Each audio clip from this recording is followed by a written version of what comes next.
Praise God mga kapatid in Christ. Ang devotional na isi-share ko sa inyo ay ito ay meron tayong 7 days para tapusin ito. Ang una ay ang kwento ay nagsimula sa ano nga ba ang kagalakan. Upang malaman natin ito, balikan natin ang panahon na ng likhain ng Diyos ang mundo. Isipin mo ikaw ay binuhay na sa pamamagitan ng hininga ng Diyos, at habang hinihila ka niya mula sa lupa, siya ay ngumiti sa iyo. Simula noon, sa tuwing ika'y kanyang tinitingnan, nagliliwanag ang kanyang mukha. Ang buhay ay perpekto hanggang sa isang araw ginawa mo ang tanging isang bagay na isinumpa ng Diyos na hindi mo dapat kailanman gawin. At dahil sa pagre-rebuilding ito, pinaghiwalay mo ang iyong sarili mula sa isang nakakaalam sa iyo ng lubusan, at minamahal ka ng walang humpay sa isang iglap, ang dapat na walang hanggang pagkalapit sa Diyos ay naging walang hanggang pagkahiwalay mula sa Kanya. Iyon ang nangyari sa Genesis chapter 1 verse 3, nakasulat dito, ngunit salamat hindi ito ang katapusan ng kwento. Kahit na ang sangkatauhan ay nagkamali, ang Diyos ay nangako na siya ay magpapadala ng isang tao upang ayusin ang ating pagkakasira at panumbalikin ang ating relasyon sa Kanya. Ang Pasko ay nagmamarka ng pagdating ng ipinangakong sa sagot ng Diyos ng ang Diyos na tagapaglikha ay ginamit ang anyo ng isang sanggol at naging kasama natin ang Diyos. Dahil sa Pasko, kung sino man ang piliing maniwala kay Kristo ay maaaring makakaranas ng permanenteng kagalakan na nagmumula lamang sa personal na pagkakilala sa Diyos. Sa susunod na linggo, titingnan natin ang maraming mga halimbawa na sa Biblia ng mga taong nagpapakita ng kagalakang nagpabago ng buhay. Ngayon, maganda para sa Pasko sa pamamagitan ng pagninilay sa kung ano ang ibig sabihin ng pagdating ng tagapagligtas sa mga tao na bitag sa panghabang buhay na pagkahiwalay mula sa Diyos. At pasalamatan si Jesus sa pagiging kasama natin ang Diyos. Dasalin ang panalangin ito. Panginoon, nang dahil sa ikaw ay naparito sa mundo bilang isang sanggol, ay maaari kong maranasan ang walang hanggang kagalakan sa linggong ito. Tulungan mo akong pahalagahan ang kapanganakan ng aking tagapagligtas sa isang bagong paraan. Naway ang kagalakan ng kwento ng Pasko ay tumalon mula sa Biblia at baguhin ako. Ihanda mo ang aking puso ngayon upang tanggapin ko ang iyong kaluwalhatian. Pinanganak ang isang batang lalaki na maghahari sa amin. Tawagin siyang kahanga-hangang tagapayo. Makapangyarihang Diyos, walang hanggang Ama at prinsipe ng kapayapaan. Hindi magwawakas ang pag-unlad ng kanyang pamamahala at maghahari ang kapayapaan. Siya ang magmamana ng kaharian ni David. Patatagin niya ito paghahari ang may katarungan at katuwiran magpakailanman. Siguraduhin ng Panginoong makapangyarihan na matutupad ito.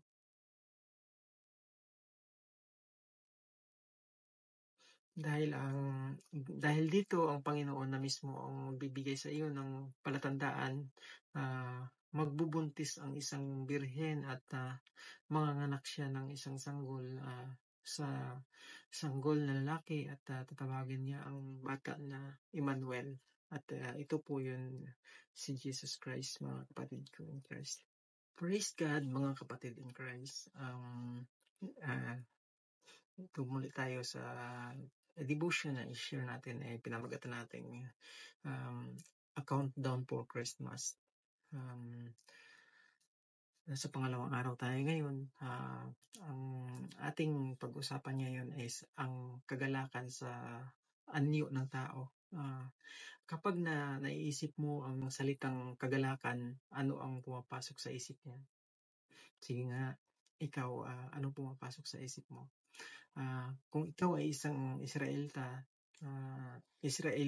na namumuhay sa panahon ng lumang tipan, ito ay magiging paraang sumigaw ng may galak na pagsamba, nagpapahayag ng kasiyahan sa mga relihiyosong seremonya at nagninilay ng may kaligayahan sa mga natatanging halimbawa ng katapatan ng Diyos sa kanyang bayan.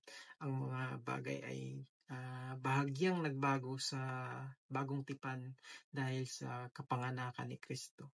Hindi lang kagalakan ang ating inaasahan, kundi ito rin ay isang kasiguruhang puno ng papuri na nananahan sa iyo, na nagpapaalala sa iyo na tinutupad ng Diyos ang kanyang mga pangako at na ginagawa ang lahat para sa iyong kabutihan at sa kanyang kaluwalhatian. Ang kagalakan ay tumutulong sa iyo para ituon mo ang iyong mga mata kay Jesus at ituro ang iba kay Jesus dahil natupad ang kagalakan at natupad ang kagalakan kay Jesus.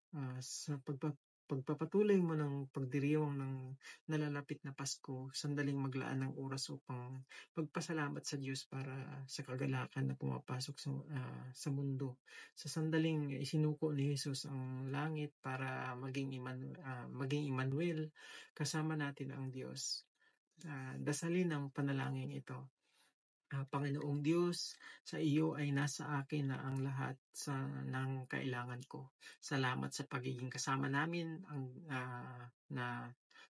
salamat sa pagiging kasama natin ang Diyos. Salamat sa pagiging bukal ng aming kagalakan at dahilan ng aking pagsamba. Salamat sa pagpili na maging isang tunay na sakripisyo upang makilala kita ng personal at malapitan. Nang dahil sa iyo, mayroon akong dahilan upang sumamba. Awit ng papuri sa Panginoon. Kayong mga tao sa buong mundo, sumigaw kayo ng may kagalakan sa Panginoon. Paglingkuran ninyo ng may kagalakan ang Panginoon. Lumapit kayo sa Kanya na umaawit na sa tuwa. Kilalanin ninyo ang Panginoon, ang Diyos. Siya ang lumikha sa atin at tayo'y sa Kanya. Tayo'y Kanyang mga mamamayan na parang natupa na Kanyang inaalagaan sa Kanyang pastulan. Pumasok kayo sa Kanyang templo ng may pagpasasalamat at papuri. Magpasalamat kayo at magpuri sa Kanya dahil mabuti ang Panginoon. Ang pag-ibig niya ay walang hanggan at ang Kanyang katapatan ay magpakailanman.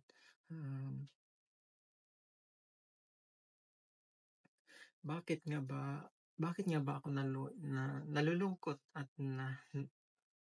nababagabag?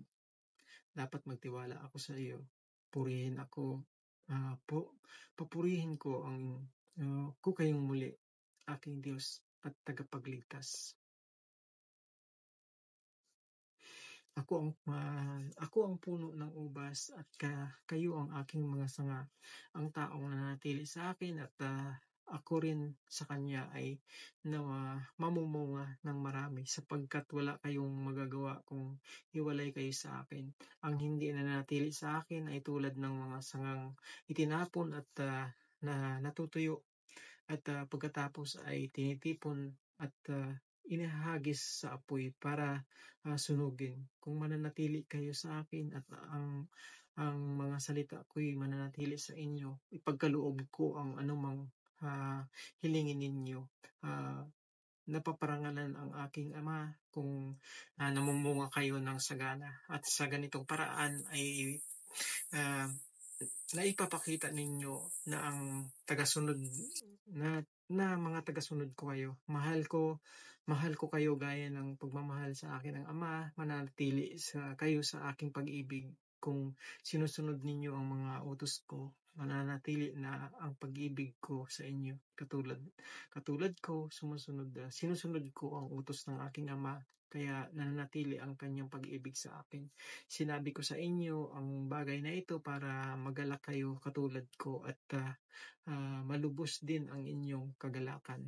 Praise God mga kapatid in Christ. Dito dumayo tayo muli sa ating countdown for Christmas na devotional. I-share ko sa inyo for today. Ang pangatlong araw.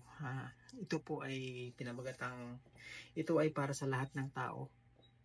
Isang mabituin, tahimik na gabi sa maburol na bansa ng Bethlehem.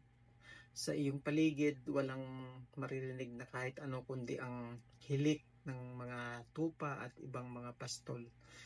Ang pagpapastol ay isang malungkot na propesyon na iniiwan kang nakahiwalay sa lipunan. Mula sa iyong buong pamayanan, ngunit isang gabi, isang maliwanag na ilaw ang biglang lumitaw kasama ang maraming mga anghel na nagsasabi sa iyo na sila ay may dalang mabuting balita ng labis na kagalakan para sa lahat ng tao. Katulad ng mga pastol, ikaw rin ay inaanyayahang magalak sa himala ng kapanganakan ni Kristo. Hindi mahalaga kung sino ka, ang kagalakan ng Pasko ay para sa lahat. Sa mayaman, sa mahirap, sa masaya, sa malungkot, sa kinalimutan, at sa lubos na minamahal. Habang binabasa mo ang banal na kasulatan ngayon, maglaan ka ng ilang sandali upang magpasalamat sa Diyos para sa kagalakang libreng kinakaloob sa iyo dahil sa isang tagapagligtas na pinanganak para sa lahat ng tao. Dasalin ang panalangin ito. Panginoon, salamat sa kagalakang iyong masaganang ipinagaloob sa akin dahil sa kapanganakan ng iyong anak, si Jesus. Salamat sa pagtawag sa akin sa pamamagitan ng aking pangalan. Ngayon, hinihiling ko na luwalhatiin ka sa pamamagitan ng pagbabahagi ng iyong kagalakan sa iba. Mahal kita at ngayon ay pinipili kong sambahin ka. Malapit sa Bethlehem, may mga pastol na nasa parang at nagpupuyat sa pagbabantay ng kanilang mga tupa. Biglang nagpakita sa kanila ang isang anghel ng Panginoon at nagniningning sa paligid nila ang nakakasilaw na liwanag ng Panginoon. Ganoon na lang ang pagkakatakot nila. Pero sinabi sa kanila ng anghel, huwag kayong matakot dahil naparito ako upang sabihin sa inyo ang magandang balita na magbibigay ng malaking kagalakan sa lahat ng tao, sapagkat isinilang ngayon sa Bethlehem sa bayan ni Haring David ang iyong tagapagligtas, ang Kristo na siyang Panginoon. Ito ang palatandaan upang makilala ninyo siya. Makikita ninyo ang sanggol na nababalot ng lampin at na nakahiga sa isang sabsaban. Pagkatapos magsalita ng anghel, biglang nagpakita ang napakaraming anghel at sama-sama silang nagpuri sa Diyos. Sinabi nila, purihin ang Diyos sa langit, may kapayapaan na sa lupa sa mga taong kinalulugdan niya. Nang makaalis na ang mga anghel pabalik sa langit, nag-uusap-usap ang mga pastol. Tayo nasa Bethlehem at tingnan natin ang mga pangyayaring sinabi sa atin ng Panginoon. Kaya nagmamadali silang pumunta sa Bethlehem at nakita nila sina Maria at Jose at ang sanggol na nakahiga sa sabsaban. At isinalaysay nila ang mga sinabi sa kanila ng anghel tungkol sa sanggol. Nagtaka ang lahat ng nakarinig sa sinabi ng mga pastol. Pero iningatan ito ni Maria sa kanyang puso at pinagbulay-bulayan ang lahat ng ito. Bumalik sa parang ang mga pastol na labis ang pagpupuri sa Diyos dahil lahat ng kanilang narinig at nakita na ang naayon nga sa sinabi ng anghel. Praise God mga kapatid in Christ, nasa pang-apat na araw na tayo ng ating Countdown for Christmas devotional sa araw na ito. Nasa pang-apat na araw na nga tayo. So, ang devotional na sa pang-apat na araw na ating babasahin ay pagpili sa kagalakan. Pag-isipan kung paano kaya ang isang batang babae na walang asawa sa Israel noong unang panahon kung saan kapag nabuntis at walang asawa ay maaaring patayin. Pag-isipan kung paano mo kaya ito sasabihin sa iyong pamilya at sa iyong mapapangasawa na ipinagbubuntis mo ang anak ng Diyos. Ganyan ang sitwasyon ni Maria nang sabihin niya sa anghel ng Diyos, mangyari nawa sa akin ang iyong sabi. Nakasulat po yan mga kapatid in Christ sa Lucas chapter 1 verse 38. Madali itong balikan sa banal na kasulatan at mahagingan lamang ang kung ano-ano ang hinihiling kay Maria na harapin o isantabi, pero nang nagpadala ng anghel ang Diyos sa kanya, sumagot si Maria ng puno ng pananampalatayang pagsunod kahit na may peligro ng chismis. Alam niyo na, pag mga ganyang bagay, ay Diyos ko mio, napakabilis ng chismis. Iskandalo, pagpapatalsik at kahit kamatayan kung sasagot siya ng oo. Ganyan ang batas nung unang panahon. Pagkalipas habang pinagninilayan niya ang katapatan ng Diyos, pinili niyang purihin ng may kagalakan ang Diyos na hindi siya binigo kailanman. Sa araw na ito, naway maalala mo na ikaw katulad ni Maria ay pinili at lubos na kinalulugdan ng Diyos na nagmamahal sa iyo at may mga dakilang plano para sa iyo. Ano man ang sitwasyon mo sa ngayon, tandaan mong hindi binigo ng Diyos ang kanyang mga anak at lalong hindi niya ito uumpisahan sa iyo. Sa sandaling ito, pinagnilayan mo ang sagot ni Maria sa mga plano ng Diyos sa kanya. Hilingin sa Diyos na tulungan kang mamuhay ng may puno ng pananampalatayang pagsunod at kagalakan. Dasalin ang panalangin ito. Panginoong Diyos, salamat po sa iyo, sa iyong di nagmamaliw na pag-ibig at walang imposible sa iyo. Panginoon, sa bawat sitwasyon at panahon, tulungan mo po akong sa iyo lamang tumingin at purihin ka dahil ikaw ay matapat. Mahal ko po kayo at ngayon ay pinipili kong sambahin kayo. Nang ika-6 na buwan ng pagbubuntis ni Elizabeth, inutusan ng Diyos ang anghel na si Gabriel pumunta sa nayon ng Nazaret sa Galilea. Pinapunta siya sa isang birhen na ang pangalan ay Maria. Nakatakda ng ikasal si Maria kay Jose na mula sa lahi ni Haring David. Sinabi ni Gabriel kay Maria, "Matuwa ka Maria, ikaw na pinagpala ng Diyos, sumasa iyo ang Panginoon. Nabagabag si Maria sa sinabi ng anghel, inisip niyang, mabuti kung ano ang ibig sabihin noon. Kaya sinabi sa kanya ng anghel, "Huwag kang matakot Maria dahil, pinagpala ka ng Diyos, magbubuntis ka ng, at, manganganak ng isang lalaki at, pangalanan mo siyang Jesus. Magiging dakila siya at tatawaging anak ng kataas-taasang Diyos. Ibinigay sa kanya ng Panginoong Diyos ang trono ng Panginoon niyang si David. Maghahari siya sa mga lahi ni Jacob, nag magpakailanman. Ang paghahari niya ay walang katapusan. Nagtanong si Maria sa anghel, paano po ito mangyayari gayong dalaga po ako?"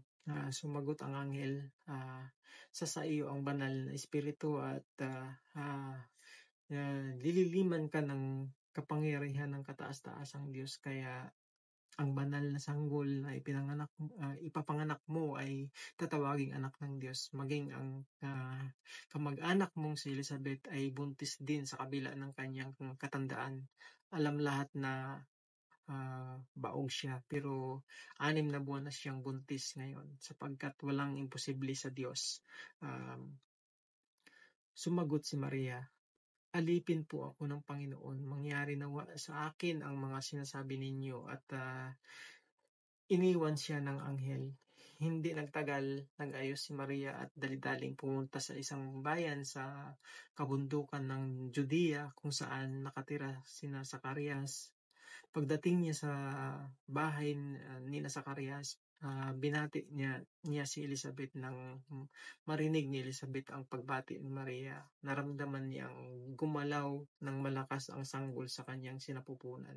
Napuspos ng banal na espiritu si Elizabeth at malakas niyang sinabi, "Higit kang pinagpala ng Diyos sa lahat ng babae at pinagpala rin niya ang magiging anak mo. Isang malaking karangalan na dalawin ako ng ina ng aking Panginoon. Nung marinig ko ang pagbati mo sa akin, gumalaw ng malakas sa tuwa ang sanggol sa sinapupunan ko. Mapalad ka dahil naniwala kang matutupad ang sinabi sa iyo ng Panginoon." At sinabi ni Maria, buong puso kong pinupuri ang Panginoon. Praise God, mga kapatid ko in Christ. Dito tayo muli sa ating continuation ng 7 days of countdown to Christmas. Pang-5 araw na tayo. Ang devotional ng pang-5 araw na i-share ko sa inyo is about sa kagalakan sa panahon ng pagdurusa. Naiisip mo na ba na ang buhay ay hindi patas? Naunawaan yan ni Elizabeth, ang pinsan ni Maria. Sa maraming taon siya ay ang kanyang asawa na siya at ang kanyang asawa na si Zacarias ay hindi magkakaanak kahit sila ay marangal at sumusunod sa utos ng Diyos. Noong mga panahong iyon, ang hindi pagkakaroon ng anak ay tinuturing na kahihiyan. Gaano na lang kaya ang sakit at pagkalito na kanilang naranasan noong kanilang nalaman na hindi sila magkakaanak. Kalaunan, nang si Elizabeth ay matanda na, siya ay nagsilang sa isang sanggol na lalaki na siyang naghanda sa mga taga-Israel para sa tagapagligtas ng mundo. Ang hindi nila alam na sa mga panahon ng kanilang pagkakabigo, kumikilos ang Diyos upang gawin ang kanilang kalungkutan na maging dahilan upang ang pagod na mundo ay magsaya. Ang mga pagsubok ay hindi dapat baliwalain, ngunit dahil si Jesus ay naparito sa mundo, tayo ay maaaring magtiwala na ang buhay natin ay hindi magtatapos ng pagdurusa. Naiintindihan ng Diyos ang iyong pinagdaraanan at hindi niya hahayaang mabaliwala ang iyong paghihirap. Habang inihanda mo ang iyong puso para sa Pasko, maglaan ng panahon upang mapagtanto ang mga paraang ginagamit ng Diyos upang palakasin ka sa pamamagitan ng mga mahihirap na sitwasyon at panahon.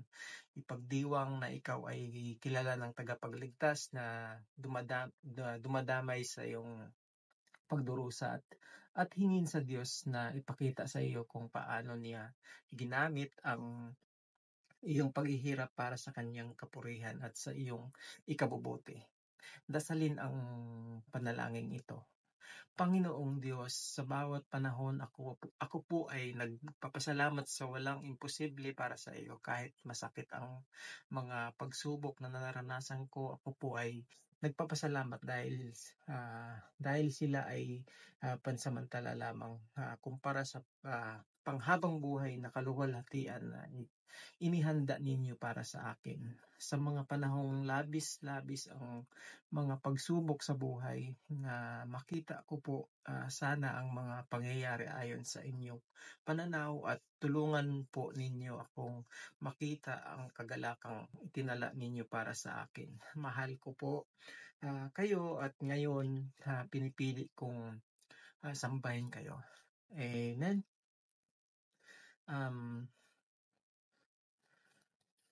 Tuloy natin mga kapatid.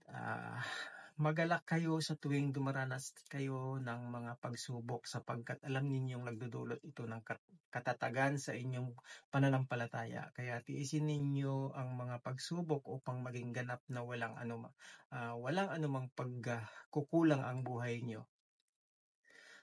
Dahil dito dapat kayong magalak sa kabila ng iba't ibang pagsubok dahil ang mga pagsubok na ito ay panandalian lang at dapat ninyong maranasan para masubukan kung talagang tunay ang pananampalataya ninyo katulad ng ginto. Sinubok ito sa apoy para malaman kung tunay o hindi, pero mas mahalaga ang pananampalataya natin kaysa sa ginto na nawawala.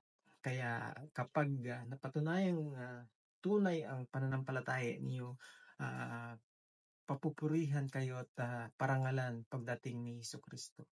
Kahit hindi ninyo siya nakita at mahal ninyo siya, at kahit hindi niyo pa siya nakikita hanggang ngayon, sumasampalataya pa rin kayo sa Kanya at uumapaw ang inyong kagalakan na hindi kayang ipahayag ng bibig dahil tinatanggap niyo ang bunga ng pananampalataya niyo na walang iba kundi ang inyong kaligtasan.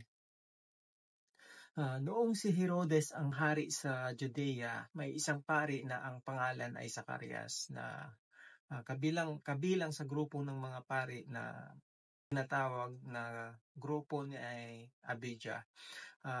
Ang asawa niya ay si Elizabeth na kabilang din sa angkan ni Aaron.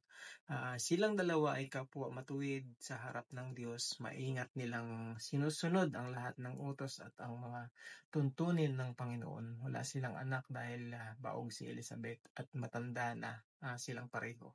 Isang araw, ang grupo ni Zacarias ang nakatalagang maglingkod sa templo ng Panginoon at katulad ng nakaugalian nila bilang mga pari, nagpalabunutan sila at si Zacarias ang nabunot. Kaya siya ang pumasok sa loob ng templo para magsunog ng insenso sa altar. Habang nagsusunog siya roon ng insenso, maraming tao ang nanalangin sa labas. Biglang nagpakita kay Zacarias ang isang anghel ng Panginoon. Nakatayo ang anghel sa bandang kanan ng altar na pinagsusunogan ng insenso. Nabagabag at natakot si Zacarias nang makita niya ang anghel, pero sinabi sa kanya ng anghel, "Huwag kang matakot, Zacarias. Dininig ng Diyos ang panalangin mo. Magkakaanak ng isang lalaki ang asawa mong si Elizabeth at si Juan ang ipapangalan mo sa kanya. Matutuwa kayo at magiging maligaya dahil sa kanya, at marami ang magagalak sa pagsilang niya dahil magiging dakila siya sa harap ng Panginoon. Hindi siya dapat uminom ng alak o anumang inuming nakakalasing sa sinapupunan pa lang ng kanyang inaay.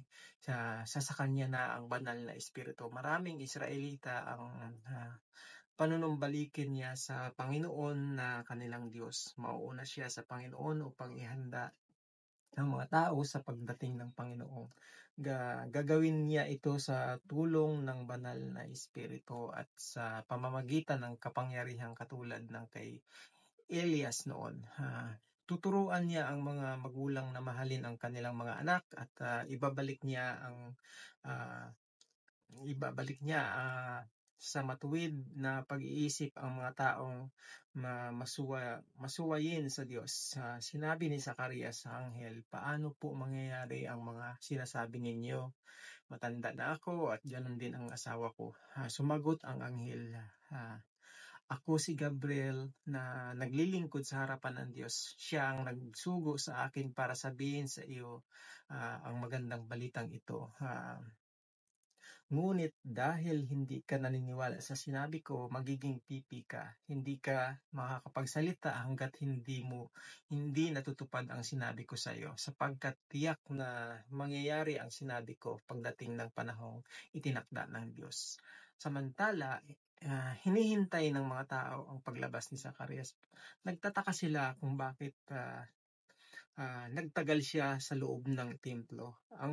Nang lumabas siya, hindi na siya nakapagsalita at sumisinyas na lang siya. Kaya inisip nila na may nakita siyang pangitain sa loob ng templo at mula noon, naging pipi na siya. Nang matapos na ang panahon ng kanyang paglilingkod, umuwi na si Zacarias. Hindi nagtagal, nagbuntis si Elizabeth at sa loob ng 5 buwan, ay hindi siya umalis ng bahay. Sinabi niya, "Napakabuti ng Panginoon, inalis niya ang kahihiyan ko sa mga tao bilang isang baog."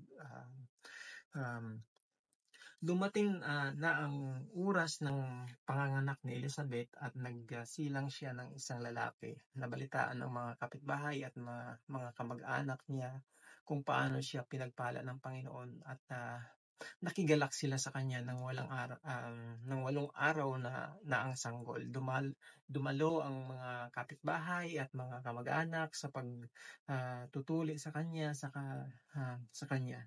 Zacarias sana ang ipapangalan nila sa bata dahil iyon din ang pangalan ng kanyang ama. Pero sinabi ni Elizabeth, hindi, Juan ang ipapangalan sa kanya. Sumagot ang mga tao, "Pero wala namang may ganyang pangalan sa pamilya ninyo." Kaya itinanong nila ang ama sa pamamagitan ng sinyas kung ano ang gusto niyang ipangalan sa sanggol. Suminyas siya siya na bigyan siya ng masusulatan. Pagkatapos ay isinulat niya, Juan ang ipapangalan sa kanya. Nagtaka silang lahat noon. Noon din ay nakapagsalita na si Zacarias at nagpuri sa Diyos. Nangilabot ang lahat ng kapitbahay nila at naging usap-usapan sa buong kabundukan ng Judea ang pangyayaring iyon. Ang lahat ng nakabalita ay nag-isip at nagtanong, magiging ano kaya ang batang ito kapag lumaki na siya? Sapagkat malinaw na sumasa kanya ang Panginoon.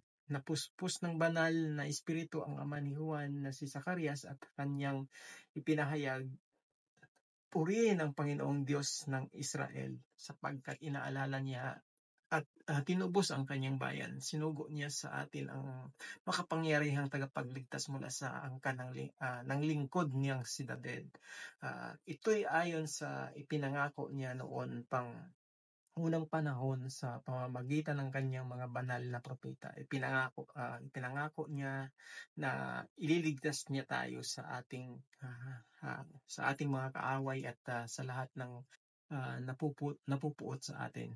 Kaawaan niya ang ating mga ninuno at tutuparin ang banal niyang kasunduan sa kanila na ipinangako niya sa ninuno natin si Abraham Ayon nga sa kaniyang kasunduan iniligtas niya tayo sa ating mga kaaway upang makapaglingkod tayo sa kanya ng walang takot at maging banal at matuwid sa kaniyang paningin habang tayo ay nabubuhay. Sinabi naman ni Zacarias sa anak niya, ikaw naman anak ay tatawaging propeta ng kataas-taasang Diyos dahil na mauuna ka sa Panginoon upang ihanda ang mga tao sa kaniyang pagdating. Ituturo mo sa mga mamamayan niya kung paano sila maliligtas sa pamamagitan ng kapatawaran ng kanilang mga kasalanan dahil maawain at mapagmahal ang ating Diyos. Tulad ng pagsikat ng araw, ipapadala niya sa atin ang tagapagligtas upang maliwanagan ang mga taong nasa kadiliman at takot sa kamatayan. At tuturuan niya tayo kung paano mamuhay ng may mabuting relasyon sa Diyos at sa kapwa. Lumaki ang batang si Juan at lumakas sa espiritu. Nanirahan siya sa ilang hanggang sa araw na nagsimula siyang mag-aral sa mga Israelita. Praise God mga kapatid in Christ. Nandito na tayo sa ating pang-anim na araw na countdown to Christmas Joy devotional. Ang ating babasahin today ay about sa kaligayahang nakamtan. Ipagpalagay na isa kang Israelita noong unang panahon. Narinig mo ang tagapagligtas ay dadating pero sa loob ng 400 taon. 400 years ang iyong bayan ay dumanas ng digmaan, tagutom, kudita at palipat-lipat ng tirahan bilang mga takas. Pagkatapos ay isang gabi, isang sanggol ang isinilang na nagngangalang Emmanuel. Ang Diyos ay nasa atin pagkalipas ng ilang taong paghihintay. Ang pangako ng Diyos ay dumating na nababalot na damit sa isang sabsaban dahil ang Diyos ay gumagawa sa labas ng ating pagkakaintindi ng panahon. Maaari nating akalain na siya ay mabagal sa kanyang mga plano, bagaman may mga bagay tayong hindi maiintindihan sa ating mababaw na perspektibo. Ang kwento ng Pasko ay isang paalala na ang Diyos ay tumutupad sa lahat ng kanyang mga pangako. Madalas na sa panahon ng ating paghihintay ay inihahanda tayo ng Diyos para sa kanyang mga plano at pangako para sa atin. Dahil sa naipakita ng Diyos na siya ay tapat sa lahat ng panahon, pwede tayong magtiwala na ang kaligayahan natin ay makakamtan balang araw. Sa araw na ito, magnilay-nilay tayo sa katapatan ng Diyos at isulat natin ang iba't ibang paraan na naipakita niya na siya ay tapat. Dasalin ang panalangin ito. Panginoong Diyos, tulungan mo po akong piliin ang kaligayahan. Salamat po sa pagpapadala mo ng iyong anak sa mundong makasalanan para maranasan namin ang katuparan ng kaligayahan na nagmumula sa pagkakilala sa iyo. Ngayon ako po ay naghihintay sa katuparan ng iyong mga pangako. Pinipili kong masaya sa buo sa iyong mga nagawa. Mahal ko po kayo at ngayon ay sinasamba po kita. Amen. Tuloy natin mga kapatid in Christ. May isang tao roon sa Jerusalem na ang pangalan ay Simeon. Matuwid siya, may takot sa Diyos at sumasa kanya ang banal na espiritu. Naghihintay siya sa pagdating ng haring magliligtas sa Israel. Pinahayag sa kanya ng banal na espiritu na hindi siya mamamatay hanggat hindi niya nakikita ang haring ipinangako ng Panginoon. Nang araw na iyon, sa patnubay ng banal na espiritu ay pumunta siya sa templo at nang dalhin doon nina Maria at Jose si Jesus upang ihandog sa Panginoon ayon sa kautusan. Nakita ni Simeon ang sanggol. Kinarga niya ito at pinuri ang Diyos. Sinabi niya, Panginoon, maaari niyo na akong kunin na inyong lingkod dahil natupad na ang pangako niyo sa akin. Ang sarap naman ang pakiramdam ng ganun. Mamamatay na ako ng mapayapa dahil nakita na ng sarili kong mga mata ang tagapagligtas na inihanda ninyo para sa lahat ng tao. Siya ang magbibigay liwanag sa isipan ng mga hindi Hudyo na hindi nakakakilala sa inyo at magbibigay karangalan sa inyong bayang Israel. Namangha ang ama at ina ng sanggol sa sinabi ni Simeon tungkol sa sanggol. Binasbasan sila ni Simeon at sinabi niya kay Maria, ang batang ito'y itinalaga upang itaas at ibagsak ang marami sa Israel. Magiging tanda siya mula sa Diyos, pero marami ang magsasalita ng laban sa kanya. Doon nagsimula ang lahat. Kaya paano nakilala nila si Jesucristo. Praise God mga kapatid in Christ. Nandito na tayo sa ating pang-pitong araw, ang last day ng ating 7 days countdown to Christmas.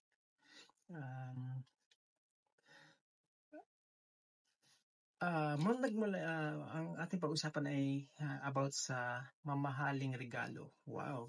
Sino kaya makakatanggap ng mamahaling regalo sa Christmas na to? Nang dumating ang mga mago mula sa silangan para sambahin si Jesus, nagdala sila ng mamahaling regalo tulad ng ginto, insinso at pabangong mira. Isipin kung gaanong mga nakakaasiwa kung sinabi ni Maria at Jose, salamat sa inyong handog, pero ang mga regalong ito ay sobra-sobra para sa amin. Hindi namin ito matatanggap. Parang ang labo pero madaling sumagot ng ganito kapag pinagpapala tayo ng Diyos. Kapag itinanggap natin si Jesus bilang ating Panginoon at tagapagligtas, ibinigay niya ang banal na espiritu na pinapalago ang mabubuting bunga sa ating buhay upang tayo ay mas maging katulad niya. Kagalakan ang isa sa mga regalong iyon. Ngunit ang kagalakan ay madalas na nawawala kapag pumipili ka ng mga pag-uugaling labag sa Diyos o sa tuwing iniisip mo na hindi ka karapat-dapat sa pag-ibig ni Jesus. Ngunit kapag hinayaan mong baguhin ni Kristo ang iyong puso at isipan, makikita mo ang iyong sarili kung paano kanya nakikita, tinawag sa kanyang pangalan at niligtas ng kanyang dugo habang napapamahal ka na kay Jesus. Hahanap-hanapin mo ang kanyang mga kaloob at mga pag-uugaling labag sa Diyos ay di na kaakit-akit. Ngayon, tandaan na mas mahal tayo ng Diyos kaysa sa buhay mismo. Kaya pinili niyang bumaba dito sa lupa bilang isang sanggol. Ilang taon na ang nakalipas, wala siyang hindi gagawin para mas mapalapit ka sa kanya. Dahil sa Pasko, kaya matatanggap mo ang pinakadakilang regalo sa lahat, ang kagalakan na nagmula sa pagkakilala kay Kristo. Pagkakilala kay Kristo Jesus bilang tagapagligtas, Panginoon at mangingibig ng iyong buhay. Dasalin ang panalangin ito. Panginoon, salamat po sa regalong si Jesus at sa bunga ng Espiritu Santo. Salamat po at naparito ka sa lupa bilang isang sanggol para makasama ko kayo magpakailanman. Ngayon at sa araw-araw, pinipili kong sambahin kayo ng may kagalakan dahil mahal ko po kayo. Ngunit ito ang bungang makikita sa taong namumuhay sa kapangyarihan ng banal na espiritu. Pag-ibig, kagalakan, kapayapaan, pagtitiis, kabutihan, kagandahang loob, katapatan, hunan at kahinahunan at pagpipigil sa sarili. Kung ganito ang pamumuhay natin, hindi natin malalabag ang mga utos ng Diyos. Ipinanganak si Jesus sa bayan ng Bethlehem sa lalawigan ng Judea noong si Herodes ang hari. Isang araw dumating sa Jerusalem ang ilang taong dalubhasa galing sa silangan. Nagtanong sila, saan ba ipinanganak ang hari ng mga Hudyo? Nakita namin ang kanyang bituin sa silangan at naparito kami upang sambahin siya. Nang mabalitaan ito ni Herodes, nabagabag siya at pati na rin ang buong Jerusalem. Kaya pinatawag ni Herodes ang ah, ah, lahat ng namamahalang pari at mga tagapagturo ng kautusan at tinanong sila kung saan isisilang ang Kristo. Sumagot sila sa Bethlehem na sakop ng Juda dahil ganito ang isinulat ng propeta. Ikaw, Bethlehem, sa lupain ng Judea, hindi ka huli sa mga pangunahing bayan ng Juda. Dahil nagmumula sa iyo ang isang pinuno na magsisilbing pastol ng mga mamamayan kung Israelita. Nang marinig ito ni Herodes, palihim niyang ipinatawag ang mga taong galing sa silangan at inalam kung kailan talaga nila unang nakita ang bituin. Pagkatapos pinapunta niya sila sa Bethlehem, ibinilin niya sa kanila, lumakad na kayo at hanaping mabuti ang sanggol, at kapag nakita ninyo, balitaan niyo ako kaagad upang makapunta rin ako at makasamba sa kanya. Pagkatapos nilang marinig ang bilin ng hari, umalis na sila. Habang sila ay naglalakbay, muling lumitaw ang bituin na nakita nila sa silangan at lubos ang kanilang kagalakan. Nanguna sa kanila ang bituin hanggang na makarating sila sa karoroonan ng sanggol. Pagpasok nila sa bahay, nakita nila ang sanggol at ang ina nitong si Maria. Lumuhod sila at sumamba sa sanggol. Inilabas din nila at inihandog sa sanggol ang mga dala nilang ginto, insenso at pabangong mira. Nang pauwi na sila, binalaan sila ng Diyos sa pamamagitan ng isang panaginip na huwag nang bumalik kay Herodes. Kaya nag-iba na sila ng daan pauwi. Ganun pala yun. Ngayon, napapaligiran tayo ng maraming tao na nagpapatotoo tungkol sa pananampalataya nila sa Diyos. Kaya talikuran na natin ang kasalanang pumipigil sa atin at alisin ang anumang hadlang sa pagtakbo natin. Buong tiyaga tayong magpatuloy sa takbuhing itinakda ng Diyos para sa atin. Ituon natin ang ating paningin kay Jesus na siyang sandigan ng pananampalataya natin mula sa simula hanggang sa katapusan. Tinitiis niya ang paghihirap sa krus at hindi niya ito ikinahiya dahil iniisip niya ang kaligayahang naghihintay sa kanya. At ngayon nga ay nakaupo na siya sa kanan ng trono ng Diyos.